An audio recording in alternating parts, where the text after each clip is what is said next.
Y'all, keep canceling y'all's Hulu and Disney Plus. I don't care if Jimmy coming back tomorrow or not. Keep canceling it. Make those pockets hurt. They need to know what they did. Like, that's some fucked up shit. And, like, they need to suffer a little bit more. Disney loses $3.5 billion just in the matter of 3 days. $3.5 billion in 3 days. They are begging for forgiveness. People had contracts with them for years, over decades, canceling their membership. As we speak, people are canceling their lifetime membership. This is so, it's not crazy, but it's like, do you see how much power we have? The power is in our hands. And we are taking our power back through our pockets. This is revolutionary. People don't realize that when we come together as a nation, it hurts them immediately. It took 3 days for them to lose $3.5 billion, and they are on their knees begging for forgiveness. It's only been 3 days, and there's a whole time. There's so much time to go. There's so much more time to go for people to cancel their memberships. And people are doing it as we speak right now. It's crazy. It's crazy. Disney loses $3.5 billion in market value since taking Jimmy Kimmel off the air. The CEO of Disney, Bob Chapek, has issued an apology largely to his own employees, who, after hearing from so many of them about the Don't Say Gay bill, said, you needed me to be a better, stronger ally for you, and I failed here. I am going to work to do better. He has offered a donation to the HRC. HRC has declined the donation, waiting for Disney to actually put action behind these words. He also says that he has reached out to Governor DeSantis to try and hold a meeting with him. I guess he's going to try to now convince him not to sign the bill, which seems to me to be a little bit too late at this point. I think what would have been really helpful is, since they actually gave a donation to the bill's sponsor, that when the bill's sponsor brought this up to the Florida Senate, that they would have called a meeting with him at the time to say, hey, we support lots of folks. We are an inclusive workplace. We actually make a lot of money from the Disney Gay Days. We appear in the Florida and Orlando Pride Parades, and in fact, Pride Parades all over the country. Why is it that you're going to be introducing this bill? They would have had pull then. I'm not so sure that they have pull now. So we'll see where this goes. Disney once stood as the kingdom of magic, but now that magic is collapsing before our very eyes. ABC and Disney are losing billions, subscriptions are plummeting, and Americans are demanding answers. Because the people have finally had enough censorship, enough silencing of voices, enough hypocrisy, and at the center of this storm, the firing of Jimmy Kimmel, a comedian who pushed the boundaries of free speech and paid the price.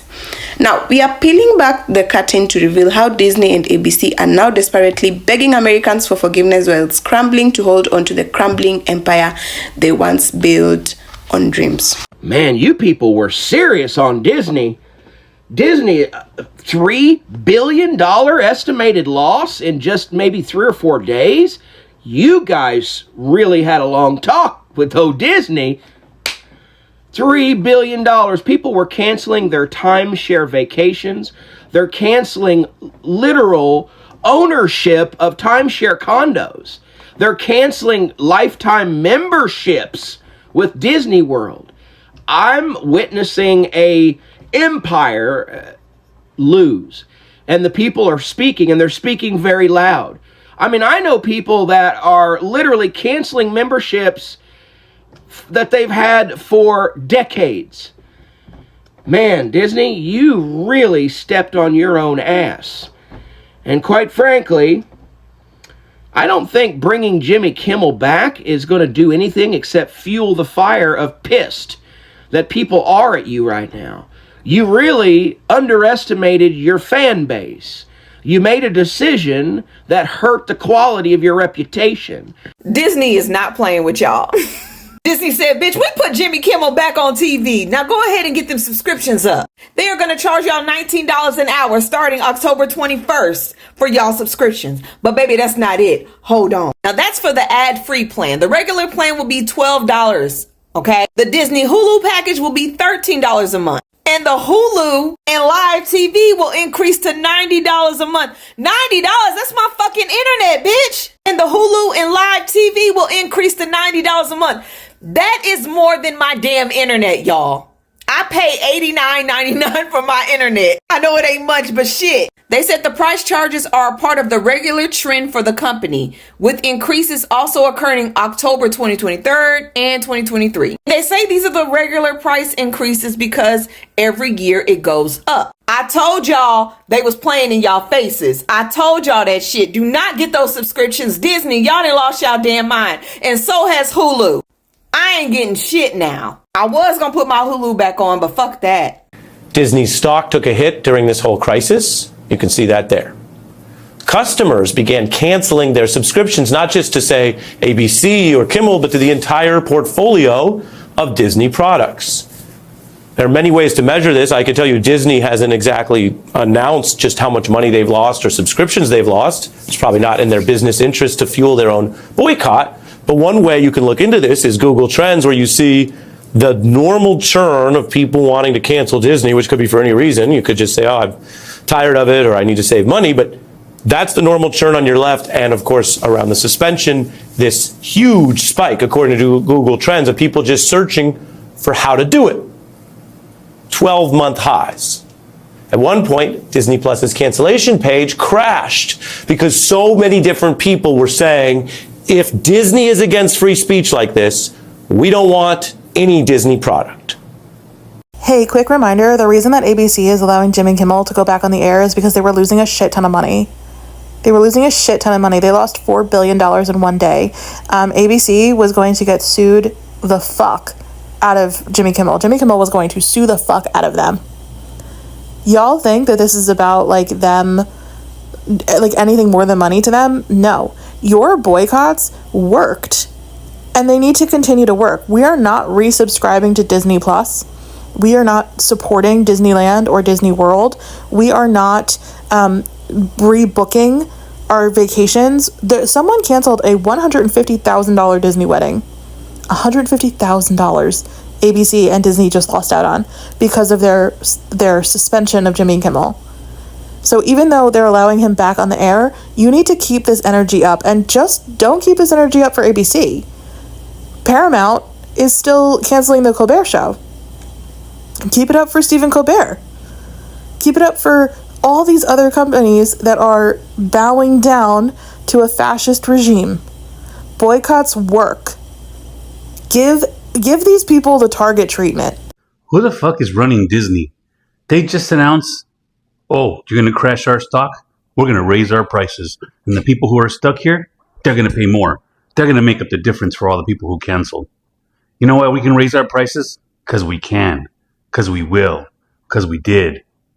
They're banking on all the parents that are stuck with Disney Plus because their kids have to watch those movies all day long. That's what they're banking on. They're saying those people can't go anywhere. They have to stay here. Very interesting.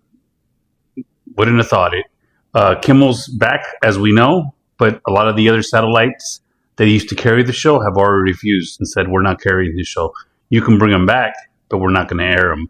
So he's not going to be on nationwide in every single market like he was. Disney's brand has always sold itself as the embodiment of magic, innocence, and nostalgia. For decades, it was untouchable, but now the cracks are showing, and they are not small. Subscriptions are falling at record speed, investors are panicking, and the once unshakable empire is bleeding billions of dollars. Now, what happened to Disney is not just about economics, it's about trust, about values, and about the growing up between the people who create the content and the people who consume it. At the heart of this story lies ABC and the controversy surrounding Jimmy Kimmel. Kimmel, A comedian with a sharp tongue often used humor to poke fun at politics, culture, and the contradictions of society. But for some, he was edgy and necessary, for others, offensive and unfiltered. But the tipping point came when his jokes and commentary clashed with Disney's corporate agenda. And instead of protecting his right to free speech, ABC bowed to pressure and pulled the plug. And now the move was intended to protect their brand, but it backfired spectacularly. And Americans are now angrier than ever. Not because everyone agreed with Kimmel's words, but because silencing him represented something much larger, an attack on freedom of expression, the very cornerstone of democracy. And so Disney underestimated just how much people value their voice, even when they disagree with it. Now, Disney and ABC are in damage control mode. The executives are scrambling to reconnect with an audience that feels betrayed. Public statements of listening to their fans, the vague promises of rebuilding trust are pouring out, but the people are not buying it. You cannot fire a voice in the name of profit and then expect forgiveness when the profits vanish. The irony is that Disney's downfall is not being written by its critics alone, it's being written by its own loyal fans who are walking away in protest. The very families who once spent their money on Disney Plus, who bought tickets to the parks, who tuned in nightly to ABC, these are the same voices now saying enough. What Disney and ABC are learning the hard way is that audiences are not passive anymore. They demand authenticity, honesty, and above all, freedom. And when people feel their freedom is threatened, they will fight back, not with weapons, but with wallets. And that is exactly what we are witnessing. Americans boycotting, canceling subscriptions, and letting Disney feel the pain where it hurts most. The bottom line, billions gone overnight and still sleeping. And yet, here lies the ultimate lesson. Forgiveness cannot be begged, it can be earned. It rather must be earned. And Disney and ABC have a long road ahead if they hope to rebuild what they lost. But the damage may already be permanent. And the question now is simple. Has the House of Mouse lost its magic for good, or is this just the storm before the dawn? One thing is certain. Americans have sent a message loud and clear. You can strip away a show, you can fire a comedian, you can censor a joke, but you cannot silence the spirit of free speech without consequences. And Disney, of all companies, should have known magic disappears the moment you take away people's belief in it.